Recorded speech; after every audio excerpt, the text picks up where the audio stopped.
Je crois qu'il faut de la fermeté. Le problème de l'école de la République, c'est que quand au sein de l'école, les enseignants tiennent un discours républicain, ce discours est démonté en dehors de l'école, démonté dans les associations de quartier, démonté parfois dans les mosquées, démonté aussi parfois par des relais politiques, notamment d'extrême gauche, et ça rend notre travail compliqué parce qu'on est délégitimé. Il y a aussi autre chose, il y a une forme d'entrisme de l'islam radical au sein de l'école de la République, avec des enseignants gangrénés par l'idéologie gauchiste, évidemment, qui sombre dans la culture de l'excuse, qui, au lieu de faire des élèves des citoyens éclairés, finalement, en font des victimes. Et ça, c'est très grave. Il y a un très bon ouvrage qui est sorti en 2010, c'est l'ouvrage de Bernard Ravet.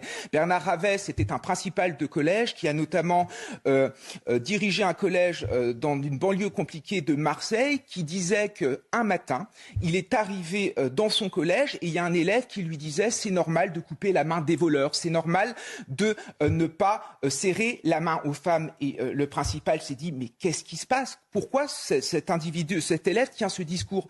Et cet élève lui a dit mais c'est le petit livre que m'a donné le surveillant, parce que ce surveillant s'appelait Abdel, c'était un surveillant modèle et pourtant il importait au sein de l'école de la République l'idéologie islamiste. Donc ce combat, on va le gagner si on le fait à l'extérieur mais aussi à l'intérieur. D'ailleurs,